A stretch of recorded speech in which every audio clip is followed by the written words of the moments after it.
말씀 속에 하나님께서 도피성을 세우게 하신 이유가 나오고 있습니다. 그 도피성은 실수로 살인한 사람을 보호하기 위해서 하나님께서 특별히 세우신 성읍입니다. 당시는 사법제도가 완비되어 있지 못했기 때문에 살인이 일어났을 때에 피해자 측이 정당한 재판을 받기도 전에 무자비하게 보복을 받게 되기도 합니다. 특히 고의가 아닌 실수로 살인이 저질러졌을 때 억울한 보복 사례가 많이 있었던 것입니다. 그래서 이런 경우를 대비해서 하나님께서 도피성으로 피하게 하셔서 정당한 재판 절차를 밟아서 이렇게 처리를 하시는 것을 보게 되어집니다. 참고로 이스라엘에는 복수하는 이런 보수 제도가 있었는데 그걸 이제 고엘 제도라고 합니다. 고엘의 뜻은 물은다 또는 되찾는다, 구속한다 이런 의미가 있고요. 그래서 고엘은 회복할 자 또는 구속할 자 이런 보상할 자 이런 뜻입니다. 그래서 고엘은 가장 가까운 친족으로서 어려움 당한 자를 구해줄 의무와 권리가 있는 자를 고엘이라 이렇게 말하는 것입니다. 그래서 고엘에 해당하는 의무와 권리가 크게 세 가지로 구약 성경에 나오는데, 첫 번째는 어떤 사람이 가난해서 땅을 팔았을 경우 그 땅값을 물어주고 그 땅을 다시 되찾아주는 거죠. 혹은 사람이 빚 때문에 종으로 팔려갔을 경우에 그 몸값을 물어주고 그 사람을 자유하게 하는 거예요. 그래서 이것을 기업을 무르는 법이다. 첫 번째가 그게 있고요. 두 번째는 사람이 자식을 보지 못하고 죽어서 대가 끊어지게 될 경우에는 그 동생이 그 미망인과 결혼해서 아들을 낳아서 후사를 잇게 해주는 그런 또 아주 귀한 제도가 있어요. 만일 동생이 없으면 가장 가까운 친척이 그 의무를 이행해야 하는 계대 혼인법, 또 이런 고엘 제도가 있었고, 마지막으로 세 번째는 사람이 피살되었을 때 그 살인자를 죽임으로 오난을 갚아주는 건데요. 사람이 피살되었을 경우 살인자를 피살자의 가장 가까운 친척이 그 살인자를 죽임으로 억울하게 죽은 자의 원한을 갚아줄 권리가 있다. 동해 보복법, 눈은 눈으로, 이는 이로, 때린 자는 때린 것으로, 또 상한 자는 상한 것으로. 그래서 해를 끼친 만큼 해를 가한다는 이런 보복들, 이 징벌로 나오는 이런 법은 인과응보의 원리입니다.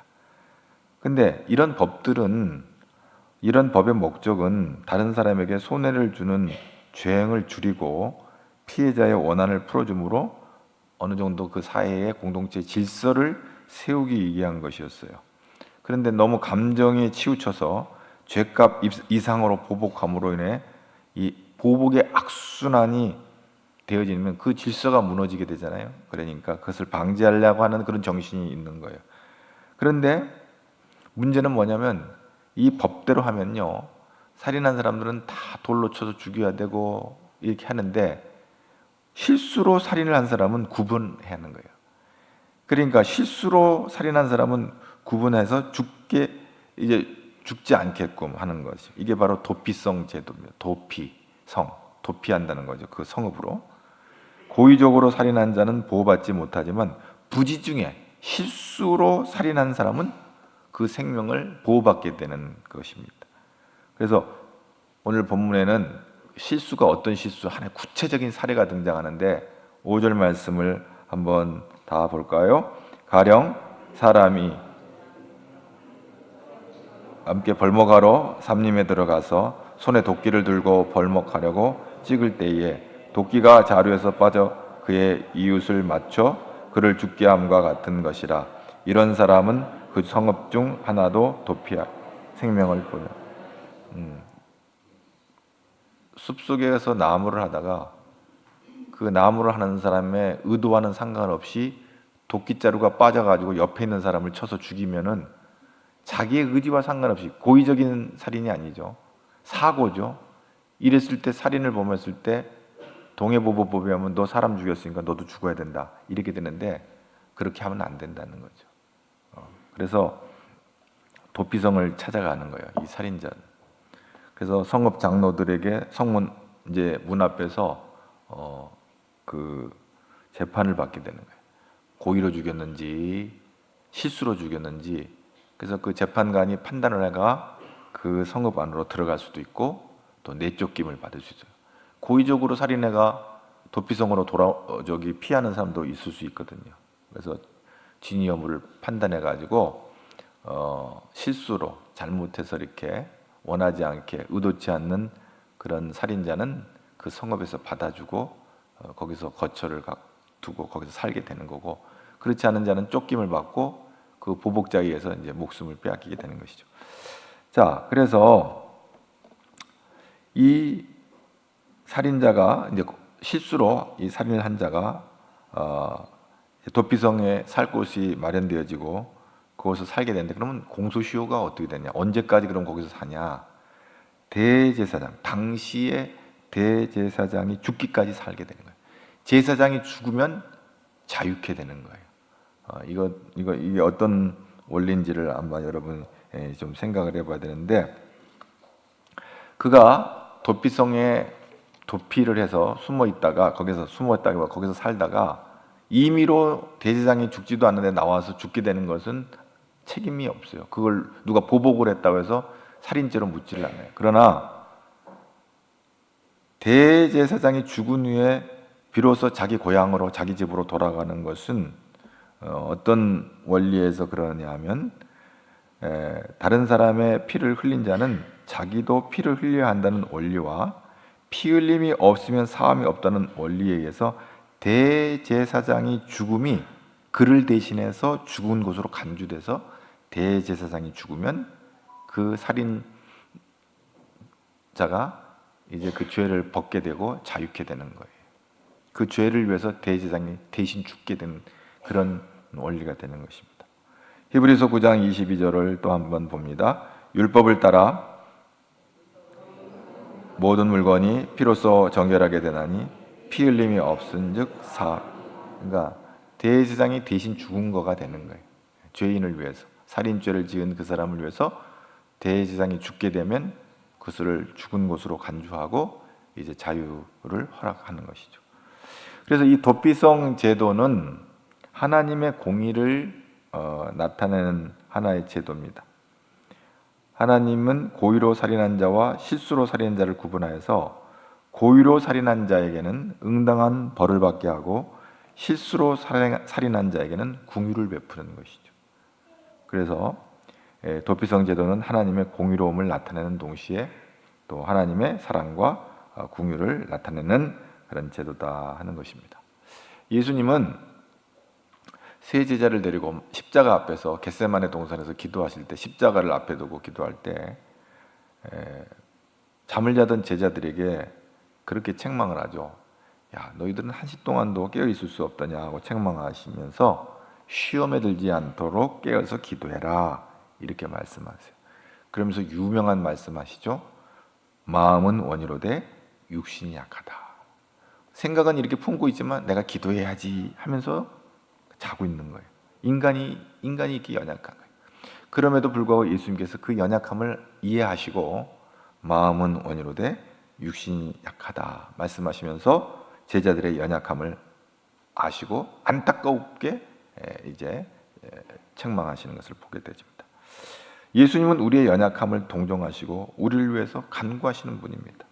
히브리서 4장 15절에 그 예수님이 대제사장으로 우리에게 오시는 거예요. 다 같이 봅니다. 우리에게 있는 대제사장은 우리의 연약함을 동정하지 못하실 리가 아니요 모든 일에 우리와 똑같이 시험을 받으시니로되 죄는 없으시니라. 그렇습니다. 그 대제사장이 우리의 연약함을 동정해 주시는 거예요.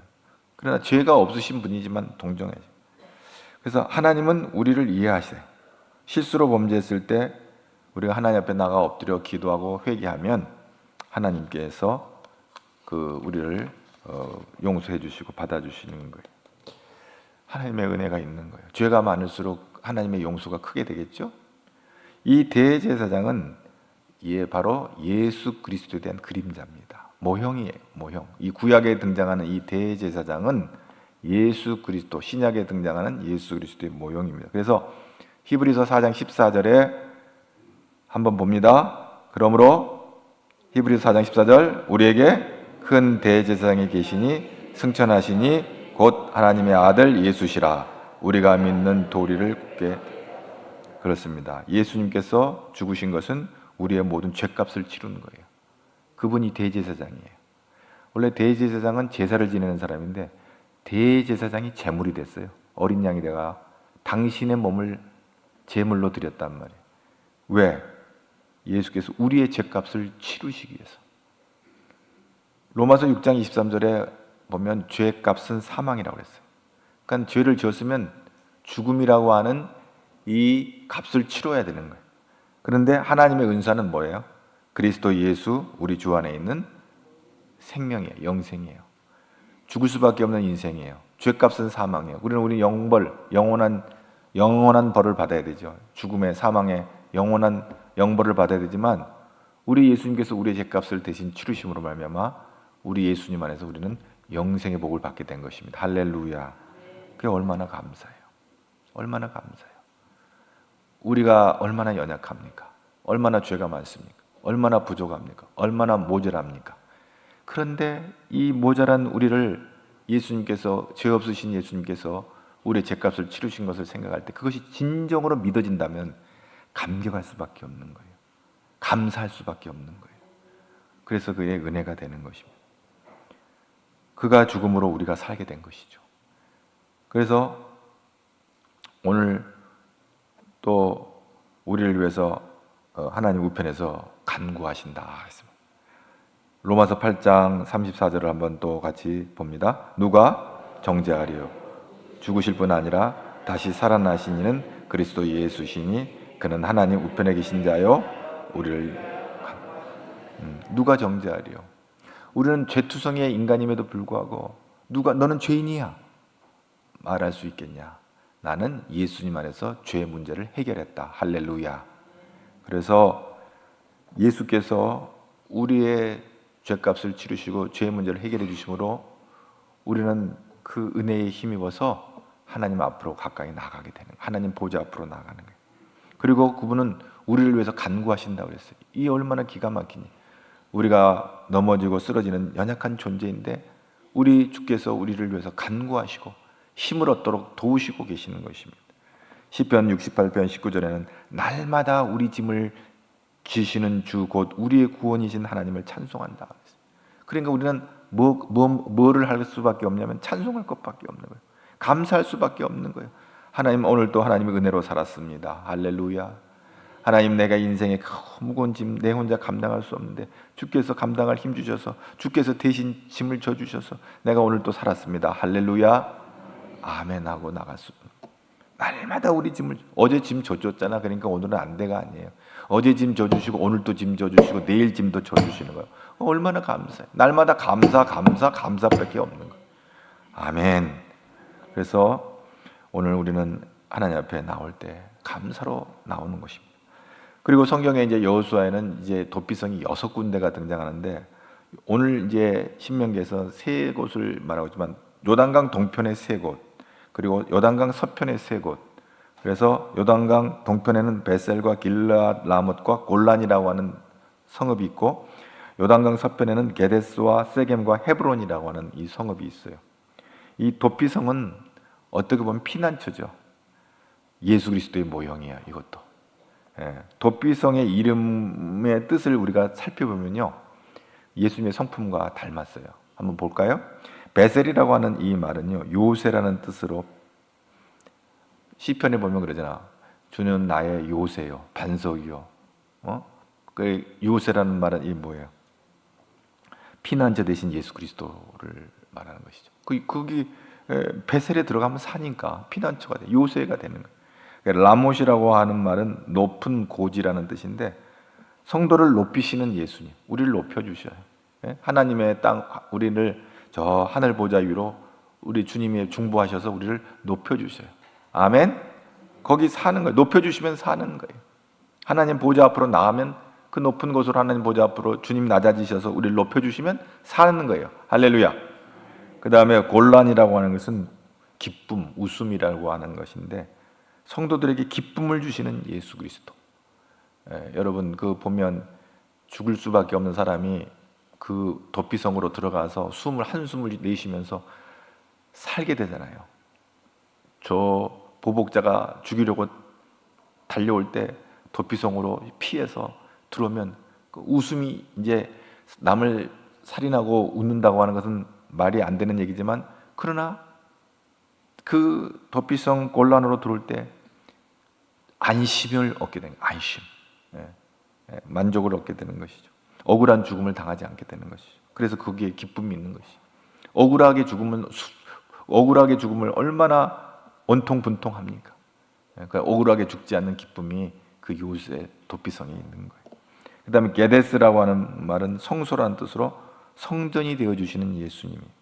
그리고 세겜은 어깨라는 뜻이 있는데, 우리의 모든 무거운 짐을 어깨에 메시는 예수 그리스도, 우리의 모든 짐을 메어주시는 예수님을 생각하게 합니다.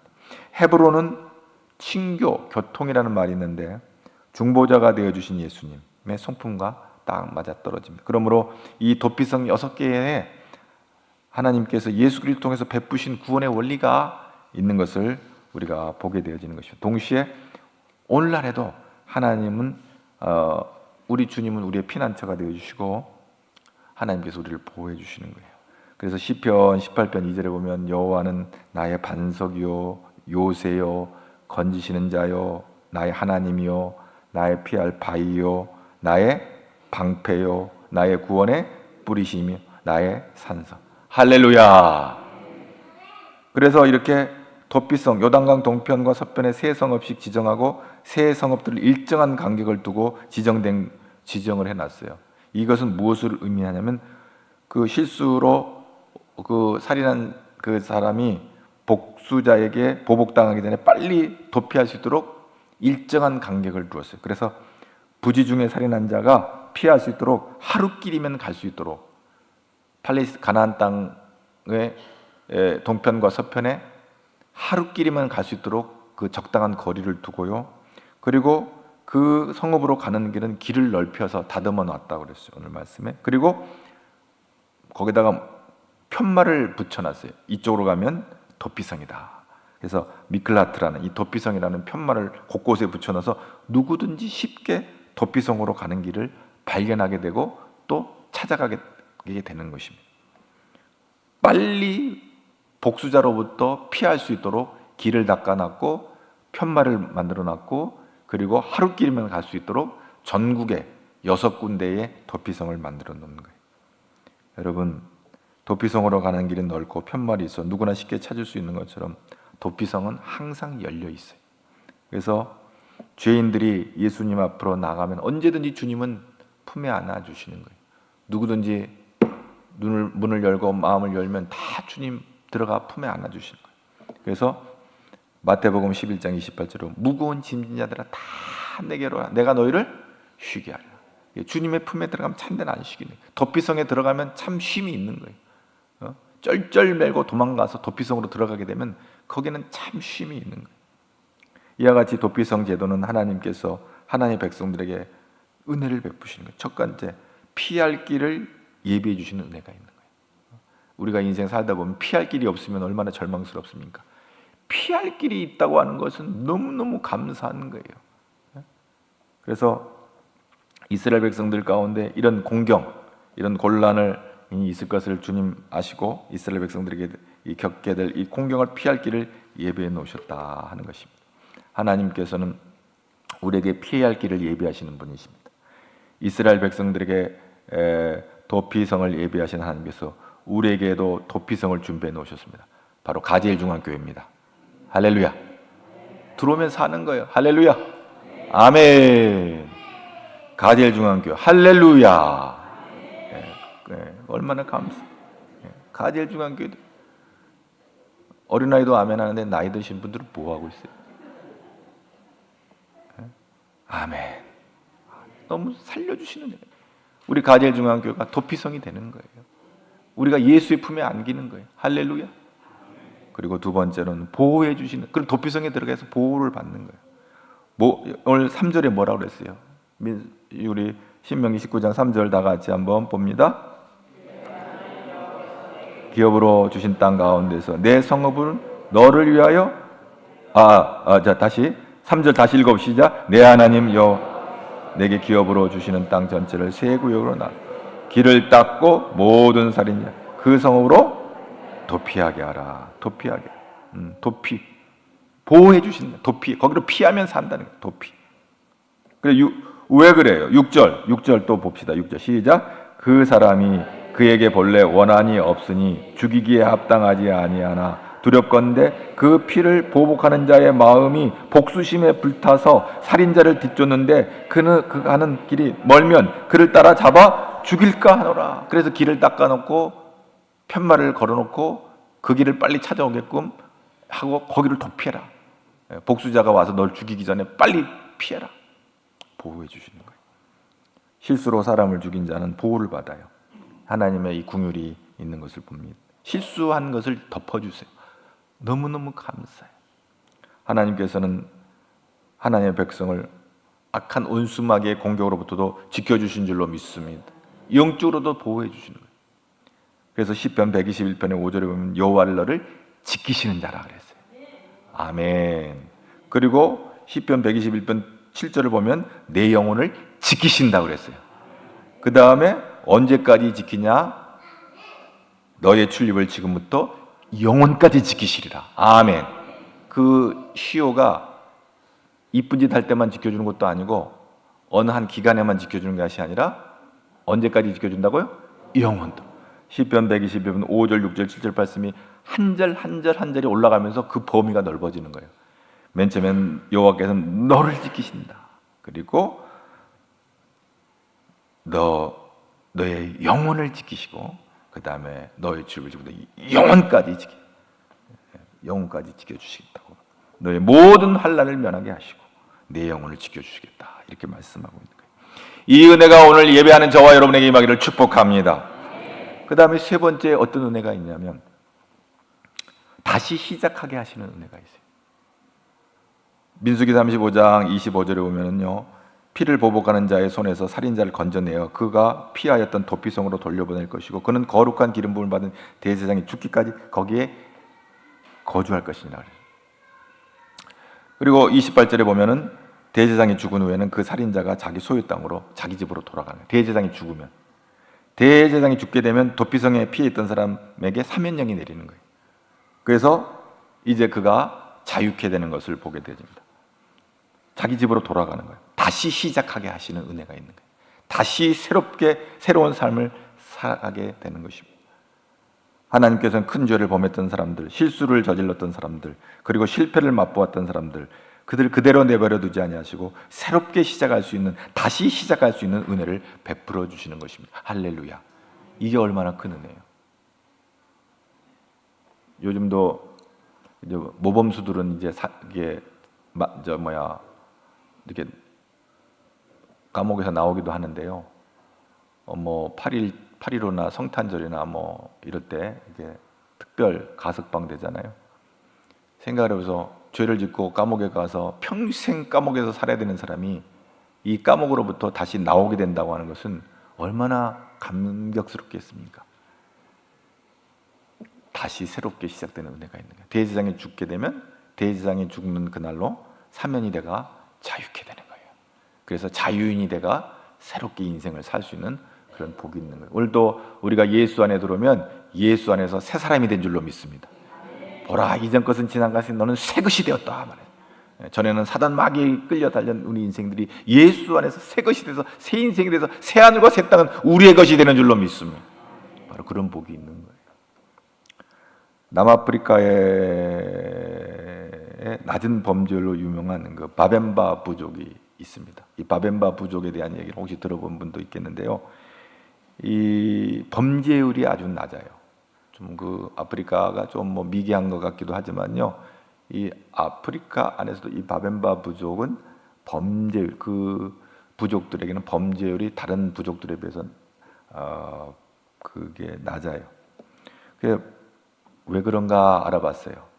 바벤바 부족은 누군가가 잘못을 저지르면 온 마을 사람이 동네 마당으로, 동네 이제 광장이 있겠죠. 광장으로 불러다가 가운데다 이렇게 앉혀놓고요. 쫙 뺑 둘러서 사람들이 둘러서 가지고 한 사람씩 그 사람에 대해서 이 얘기를 하는데, 이 사람이 지금은 잘못을 해가 여기 있지만은 옛날에 좋은 일 했던 거, 착한 일 했던 거, 그걸 기억하는 사람들이 그 사람에 대해서 얘기를 해주는 거예요. 근데 한 사람만 그렇게 하는 게 아니고 돌아가면서 쭉 이렇게 그 사람 옛날에 잘했던 일을 칭찬을 해줘요. 그러니까 처벌해야 될 죄인을 가운데 앉혀놓고 사람들이 둘러서서 저 사람은 어떤 좋은 일을 했다, 어떤 착한 일을 했다, 뭐 이렇게 얘기를 해주는 거예요. 과장하거나 농담하는 사람은 한 명도 없어요. 진실하게, 진지하게 그 사람에 대해서 좋은 것들만 얘기를 해줘요. 그래서 칭찬 릴레이가 시작이 되는 거예요. 그리고 그 릴레이가 끝날 쯤 되면 죄인은요, 그 죄인이 엉엉 울기 시작하는 거예요. 자기가 죄인인데 죄를 져가지고 이렇게 끌려왔는데 사람들이 자기 옛날에 과거에 자기가 잘했던 좋은 일 다 칭찬해 주니까 너무 감격스러운 거잖아요. 엉엉 울어요. 그때 사람들이 한 사람씩 가가 그 사람을 안아주는 거예요. 따뜻한 포옹을 해줘요. 그리고 격려를 해주는 거예요.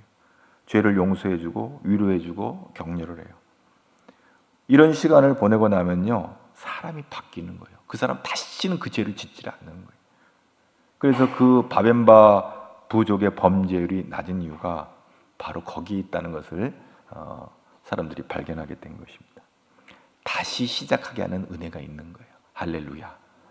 그래서 오늘도 예수님께서 우리의 모든 허물과 죄를 다 주님이 십자가 지시고 우리를 다시 시작하게 하시는 거예요. 너는 새 것이 됐다. 할렐루야. 그래서 다시 시작하게 하시는 하나님의 은혜가 오늘 저와 여러분 안에 있기를 축복합니다. 도피성은요, 하나님의 아주 특별한 은혜의 선물입니다. 세상에서 실수한 사람들, 큰 실패를 맛본 사람들, 그래서 절망하는 사람들, 그들을 위해서 준비해 놓은 하나님의 이 특별한 선물이 도피성입니다. 하나님께서는 우리에게 피할 길을 예배해 놓으시고요, 비록 실수를 했을지라도 보호해 주시고요, 그리고 다시 시작할 수 있는 기회를 우리에게 주시는 거예요. 이 은혜가 여러분의 은혜가 되기를 축복합니다. 나는 부족하고 못났는데도 불구하고 하나님 나를 사랑하시네요. 너무 감사합니다. 나는 하나님 보실 때 너무 부끄러운데 하나님 나를 사랑해 주시네요. 못났음에도 불구하고, 부족함에도 불구하고 우리 주님은 우리를 품어주시고 다시 시작하게 하신 줄로 믿습니다. 하나님 아버지 감사합니다. 오늘 또 거룩한 주일 아침에 하나님 앞에 나와 예배하게 하심을 감사합니다. 늘 예배도 빼먹기도 하고 하나님을 말씀대로 살지 못하고 내 생각대로 내 뜻대로 살 때가 너무 많은데도 불구하고 이 시간에 우리의 마음을 하나님께로 인도해 주시고 주의 말씀을 듣게 해주시니 감사합니다. 순종할 능력을 주시옵시고 예수님 그 은혜를 입어서 하나님께 영광 돌리는 복스러운 주의 아들 딸들이 다대로 복을 내려 주시옵소서. 예수님 이름으로 기도하옵나이다.